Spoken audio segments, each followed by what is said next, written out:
Fala pessoal, tudo bem com vocês? Professor Guilherme. Eu vou fazer aqui então um resumão da álgebra linear, pegar alguns tópicos especiais da álgebra, para a gente relembrar alguns pontos que serão úteis na nossa disciplina de mecânica clássica. Eu vou começar aqui falando então do produto vetorial e do produto escalar aplicado a dois vetores. Como o nome já diz, o produto escalar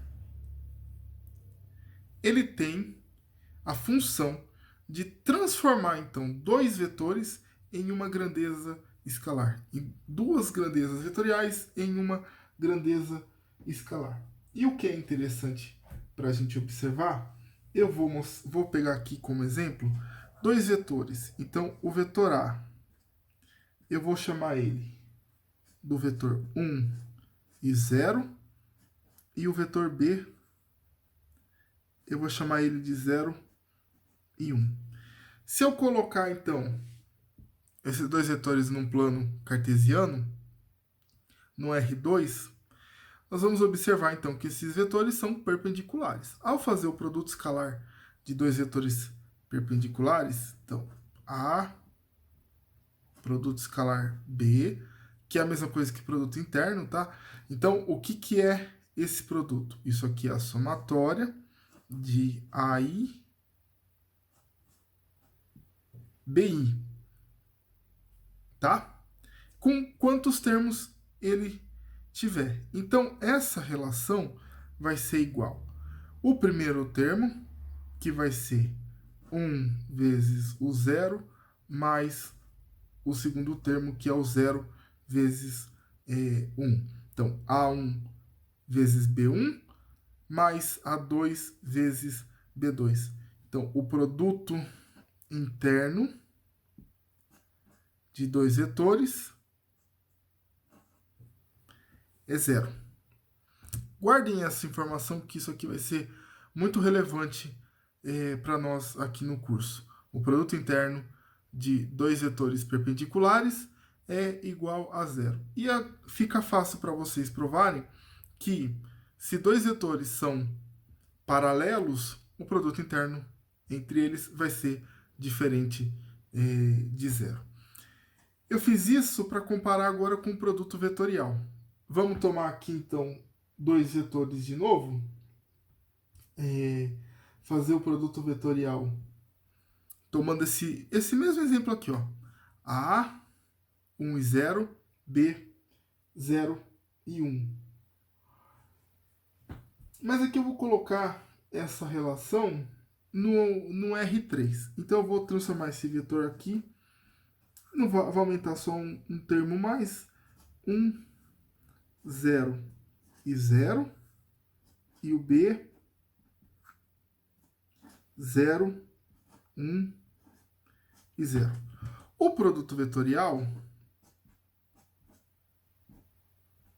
vai dar outro vetor. E aqui nós vamos fazer então a relação de matriz e calcular o determinante da matriz. Que matriz? Vou colocar na primeira linha os elementos I, J, K, que são os vetores unitários, né, os versores. Na primeira linha aqui, o A, 1, 0 e 0. Na segunda linha, o B, 0, 1 e 0. Multiplicando esse determinante, fazendo o determinante aqui, então vou copiar as duas linhas subsequentes, I e J, 1 e 0, 0 e 1. Faço essa relação da diagonal principal, a relação com a diagonal secundária, e o resultado aqui vai ser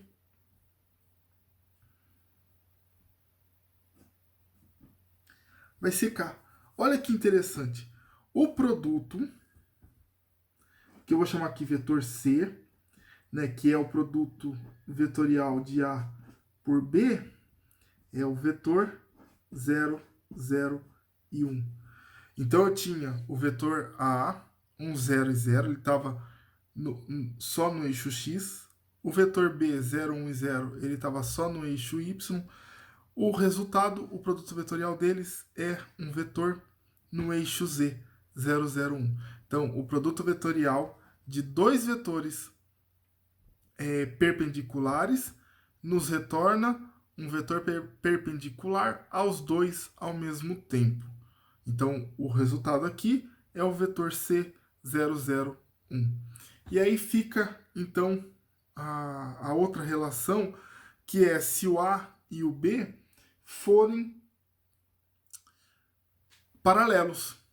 Então, se o A for igual ao B, por exemplo, vou falar aqui que o vetor A é igual ao vetor B, que é o vetor 1, 0 e 0, por exemplo. Ao fazer esse produto vetorial, A vetor B, então substitui aqui no determinante IJK, 1, 0 e 0, 1, 0 e 0. Da mesma forma que eu fiz ali em cima, isso é facilmente provável que é igual a 0. Esse resultado também extremamente importante aqui na álgebra e para nós na mecânica clássica. O produto vetorial de dois vetores paralelos é igual a 0. Então, eu fiz aqui a prova para vocês do que acontece com o produto escalar e com o produto vetorial. Na nossa aula, eu comentei ainda que o produto vetorial pode ser escrito dessa forma, que usando a densidade de Levi-Civita. E aí o produto vetorial é igual ao somatório de JK dessa densidade εijk e I a JBK. Então ele coloca o termo, o índice I para o eixo que ele está indicado, né, para o vetor unitário, o J para os termos do primeiro vetor e o K para os termos do segundo vetor.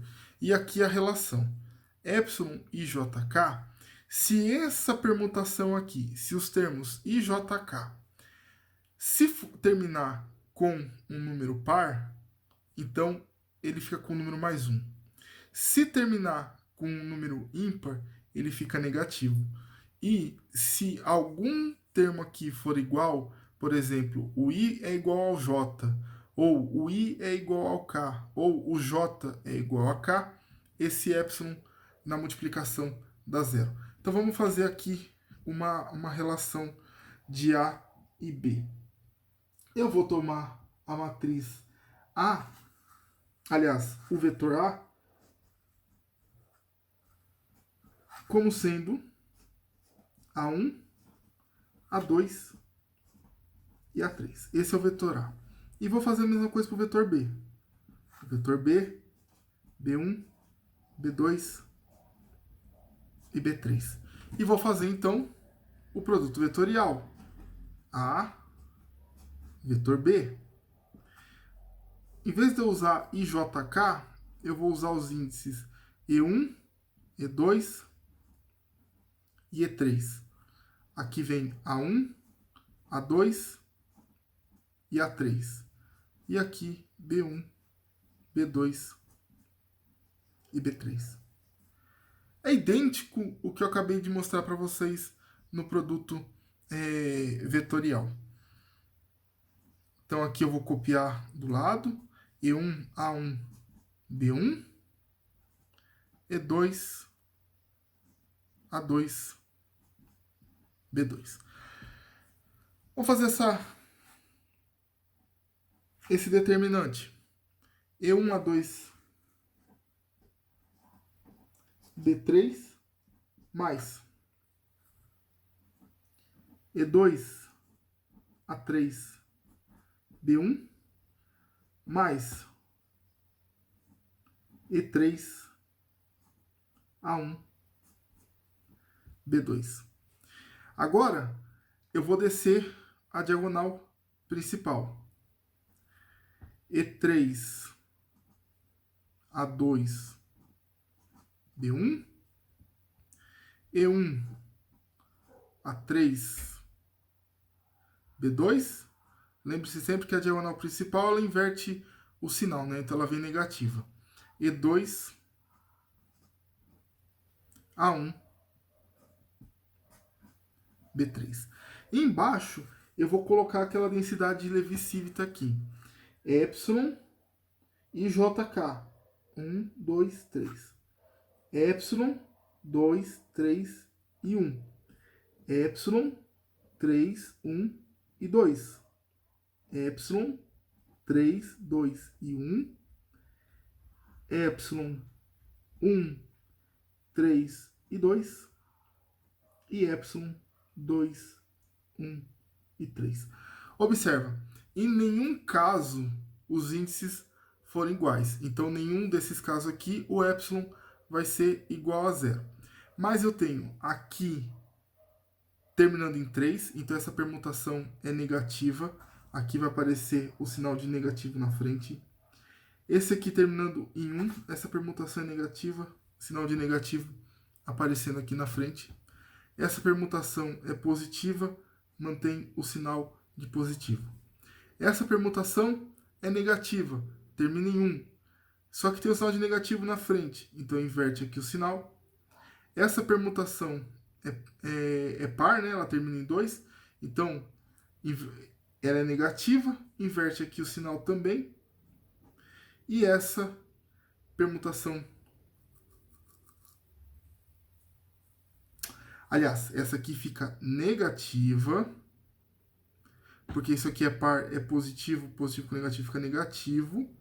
E essa aqui é negativa, negativa com negativo, então essa aqui fica negativa. Então, a relação da densidade de Levi-Civita troca esses sinais aqui embaixo. O meu produto de A vetor B, eu tenho que olhar esse epsilon aqui na frente, que ele vai dar essa troca. Em termos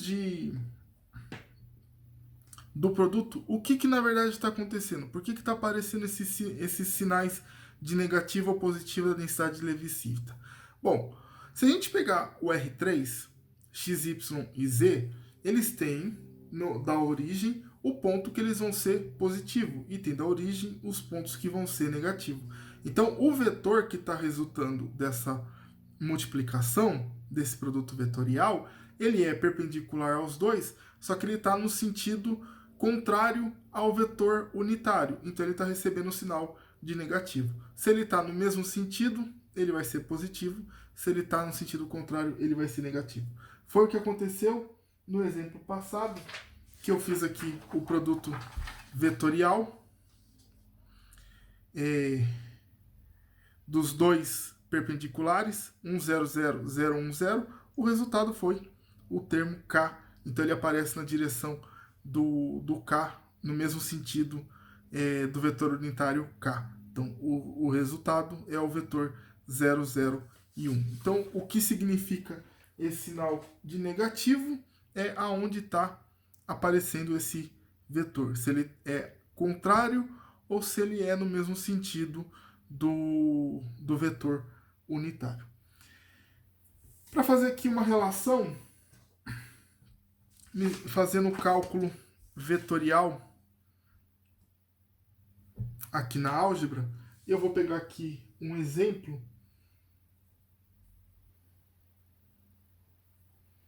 que é a velocidade relacionada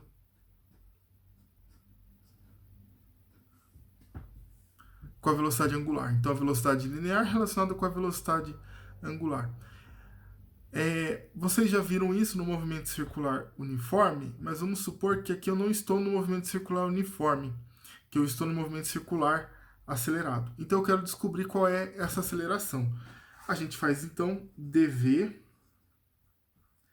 dt, a derivada da velocidade em relação ao tempo. Aplicando as regras do cálculo vetorial, então eu vou colocar, copio o primeiro, vetor, derivada de R, em relação a t, mais derivada do primeiro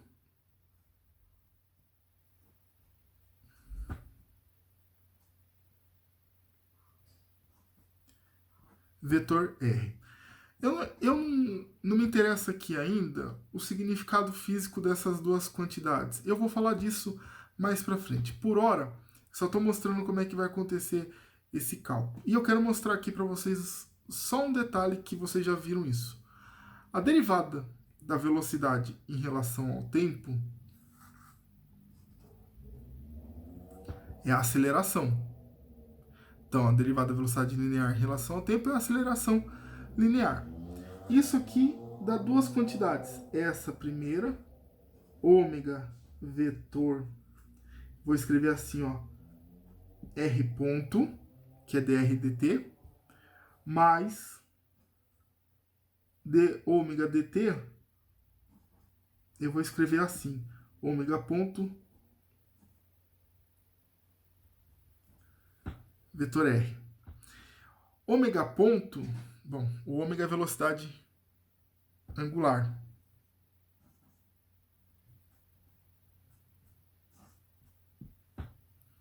Que é o θ ponto. Θ é o deslocamento angular. Então, isso aqui, ômega ponto, é a mesma coisa que θ, 2 ponto, vetor R. Ou ainda, essa quantidade, alfa, vetor R. Isso aqui é uma componente da aceleração total, que é a chamada aceleração radial. Essa aqui a gente vai estudar depois, mas é a componente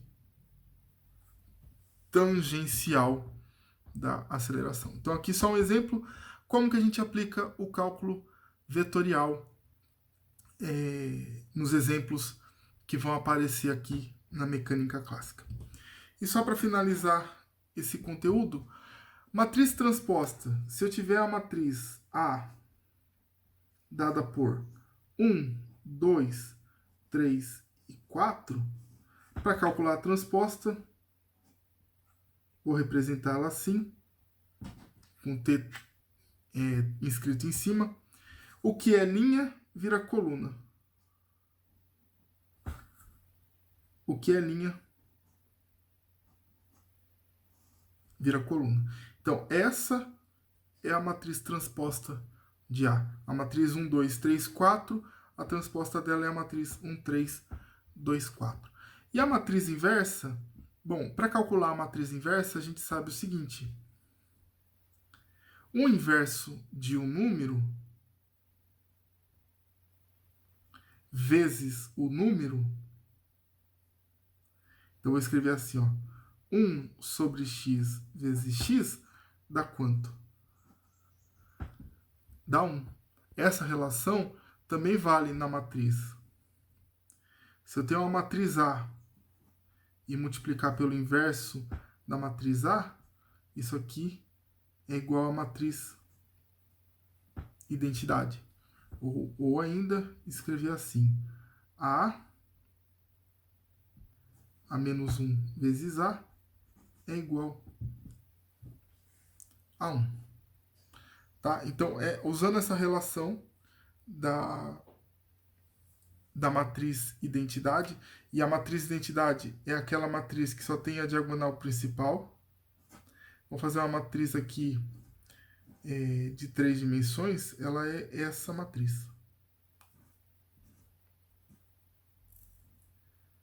Tá? Então, se eu conhecer a matriz A, eu faço aqui a multiplicação por uma matriz A menos 1 dos seus elementos que eu posso chutar valores para ela.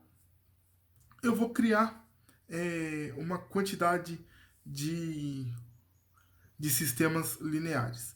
Esses sistemas vão acabar se sumindo, né, se simplificando a alguns pares, então vai ficar um sistema de 3 incógnitas por 3 equações, e aí é facilmente resolvível. A gente calcula então a matriz inversa, tá?